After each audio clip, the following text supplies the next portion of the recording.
Eddie Deacon, a former Marine Corps Delta captain, opens the film. He's sitting in the driver's seat thinking right now. Eddie ponders for a few seconds before grabbing his keys and leaving his car. Regretfully, Eddie is looking for work in the hopes of finding another one to support his family. Eddie then makes his way to the administrator's office to start the interview, where he initially identifies himself as a former member of his division's 3rd Battalion in the 5th Marines. Eddie goes on to tell that he deployed 3 times in a row. Eddie tells the administrator that they don't have anything that fits his skill set, even though he has stated that he can do everything they want him to. Regretfully, Eddie is not hired for the position he sought for since the administration claims it was filled a week ago. Eddie leaves in frustration and heads back to his car when the administrator unexpectedly follows him and informs him that he can begin working tonight. She is initially hesitant to admit Eddie because, although his psych evaluation indicates that he passed it, it does not tick. As he receives the paper, Eddie thanks her. A U.S. Marshal provides information regarding the vehicle they will be using, stating that it is armored, has all-wheel drive, and was serviced last week. The U.S. Marshal convoys then depart their security base to take Haimey, a young girl. The U.S. Marshal agent then reports over the phone later that night that the rainstorm is preventing their convoy from entering Cedar City for another hour. He tells Bree to check her phone when the connection abruptly ends, but she discovers that both of them lost the signal due to the storm. Suddenly, though, one of the U.S. Marshals spots a cluster of cars behind them. They then radio the 2nd and 3rd convoy automobiles, but nobody picks up. As a result, one of their vehicles unexpectedly topples over after entering a spike-filled road. Then, out of nowhere, there is a firefight in the middle of the road. Therefore, before they are even slain, the chief security officer tells his men, including Haimey, to exit the vehicle. However, the unexpected onslaught has already claimed the lives of the majority of the marshals. When Haimey gets a signal from the chief security officer, he instructs her to run to the woods. As the U.S. Marshals struggle against the experts, Haimey instantly flees in tears. The boss gives his guys instructions to clean up the road after the gunfight. Regretfully, not even the chief security officer makes it out alive. Eddie, however, rests in the motel before heading out for his midnight shift. But abruptly, he picks up his phone from the bed and calls his wife, Valerie, to let her know that he has already secured employment. Eddie then assures Valerie that after resolving some issues, he will go back home. Valerie abruptly starts talking about their daughter Sylvie and inquires about Eddie's health. So after instructing Valerie to tell Sylvie that he loves her, Eddie ends the contact right away. Eddie then makes his way to the Ridgeside Mall for his first shift. Upon arriving, Vance, the leader of a small team of mall police officers on duty, gives Eddie a hands-on instruction. During this, he is informed that he should not work overtime and that each 8-hour shift consists of only 2 15-minute breaks. Vance shows Eddie the corner cubby they made up for him as he guides him toward the command headquarters while he listens. Despite the weather-related unexpected glitches in the lighting, Vance continues to orient him. Eddie is then introduced to the overnight staff by Vance, who also mentions Mason, Ruby, and Johnny as members of his squad. Vance then hands Eddie his uniform and takes him on a tour of the mall's 5 zones. After Eddie has shown him the mall's amenities, Vance finally asks if he has any more questions. Eddie inquires about the tasers, riot barriers, and a 5-person night crew for a mall that doesn't seem safe enough to be guarded, particularly given the building's historic appearance. In order to reassure him that they can carry everything, even if they are just 5, Vance stops him and responds to his questions. As Eddie begins to patrol the mall, the rolling thunder causes the lights to flicker once more. When Vance abruptly radios Eddie about his predicament, Eddie switches on his headlamp. When Eddie inquires about the security camera's backup power, Vance reassures him that everything is under control. However, the electricity starts up again. Eddie then resumes his patrol when he unexpectedly spots Haimey outside, sobbing and pleading for assistance. Eddie then radios Vance to let her into the mall without waiting for his consent before opening the door. Haimey alerts Eddie to the approaching mercenaries as soon as she walks into the mall. Eddie suddenly notices Haimey fainting, so he carries her right away because he wants to know who she's referring to. Eddie then orders Johnny to call the police and takes her to the command headquarters. Suddenly, Mason notices a man approaching the mall on the CCTV. They are unaware that Charlie, the head of the mercenaries, is pretending to be her father in order to obtain her. Vance gives Johnny the order to bring down Haimey while he is unconscious, but Eddie abruptly stops him before he can give Haimey to Charlie. Then, presuming it's Charlie, Eddie claims Haimey informed him that someone is pursuing her.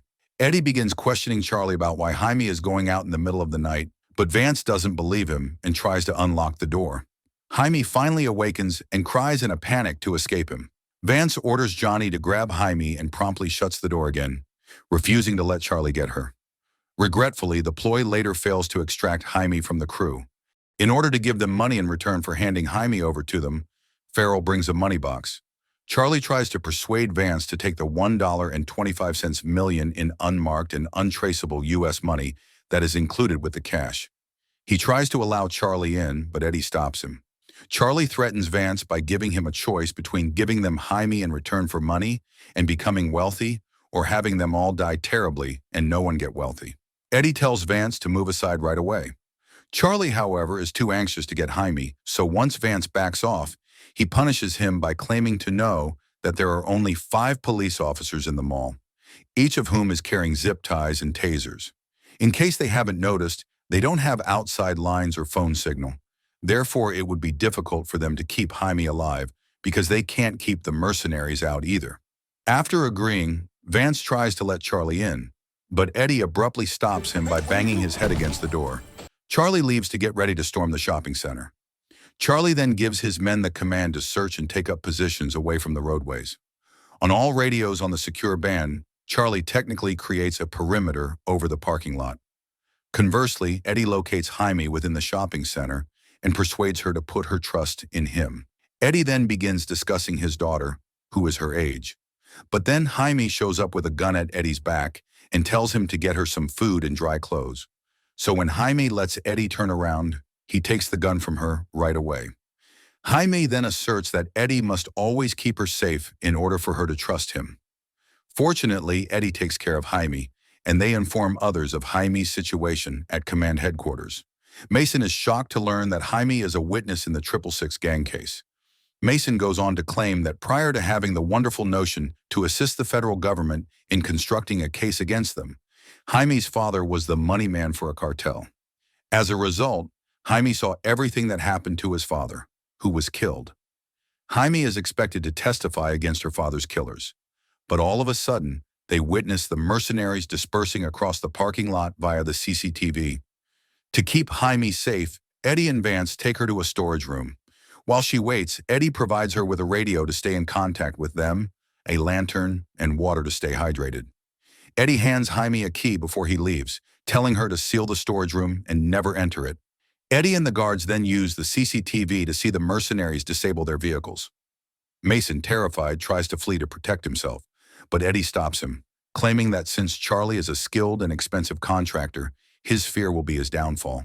Mason therefore prefers that Eddie share his strategy so that he can act and securely return home after eliminating them. Eddie and the guards then start their strategy by allowing Mason and Johnny to work together to set up further traps to protect everyone. In theory, Eddie intends to defend themselves with the weapons at hand. However, when one of his men tries to smash the door by wrecking the car, Charlie gives Farrell the order to assault. In order to prevent Charlie and the mercenaries from entering, Eddie starts hurling their first weapon, gas, to fire the door. Then, as they all go back inside, Vance is unexpectedly assaulted by Farrell and nearly killed, but Ruby saves him. Vance then tells her what's happening and advises them to take as many of the mercenaries as they can in order to buy Charlie and their time. Eddie then shares his plan and gives Ruby the order to hide in the perfume shop while Vance goes to the kitchen supplies, which will serve as the first line of defense. While Johnny's going to construct homemade bombs, Eddie places Mason at the home and garden store to serve as the lookout. Fortunately, after entering the mall with Charlie, who is in charge of the command headquarters, Charlie instructs his troops to halt their fire until someone tries anything stupid, but the outside sniper informs him that a county sheriff is blocking off the highway. Eddie tells Johnny to switch on his flashlight so he can call the county sheriff outside, but all of a sudden it breaks. Thus, Johnny takes the initiative and disregards Eddie's directive. As a result, when the sniper sees Johnny open the food court door, he shoots and kills him. After observing Eddie and the guards, including Jamie, flee a specific shopping location, Charlie becomes frustrated and ultimately takes action. Mason eventually informs Eddie that the U.S. Marshals are on their way to the mall, so Eddie checks it out right away. However, the U.S. Marshals force him to drop to his knees in submission and ask Haimey where he is. Eddie then radios Mason to send Haimey down to the U.S. Marshals while Vance helps them escape and trains her how to run as fast as she can. But when Eddie spots a distinctive tattoo on their necks, Eddie radios Haimey to halt running. Luckily, Eddie eliminates every mercenary, but he is unable to prevent Mason's death. In theory, Haimey will locate a hiding spot and begin shrieking in an attempt to entice them out, while she begins calling the police and waits for Eddie to come retrieve her. They are all around the mall, so Eddie radios Haimey to tell her to be courageous and quiet. Eddie then gives Haimey instructions to retrieve Ruby's security walkie, which she will use to call for assistance. Charlie's second-in-command, Deadeyes, attacks Eddie as he is about to remove Charlie's van from the outside that is jamming the outside radio signal. Fortunately, Eddie is faster than Deadeyes because he is on a motorized trike, but Deadeyes leaps over and stops him in his tracks. After Deadeyes swiftly gets the motorized trike moving again, Eddie and Sousa battle him and manage to get away. Eddie also smashes the motorized bike into Charlie's van. Eddie then telephones Haimey, but he is shot from behind by the sniper. Eddie then goes straight outside and grabs the gun from Vance's car, killing Deadeyes and the sniper in the process. Charlie, on the other hand, tries to locate Haimey within the shopping center, telling her stories about how his father abandons him. Charlie eventually discloses that Haimey's father prefers him to take care of Haimey in exchange for her keeping quiet and refusing to testify as a witness during the criminal trial. As the film comes to a close, Haimey has just managed to get away before Charlie discovers her. Fortunately, Eddie has already arrived, albeit dazed from his injury. Charlie then urges Eddie to ignore it and accept the money after grabbing Haimey's neck and holding him as a prisoner. Haimey eventually intends to subtly make a move by stunning Charlie with a taser that he gave her after pointing the gun at Eddie. Eddie is able to kill Charlie by shooting him in the head as a result. When the police do show up, they take Haimey to safety.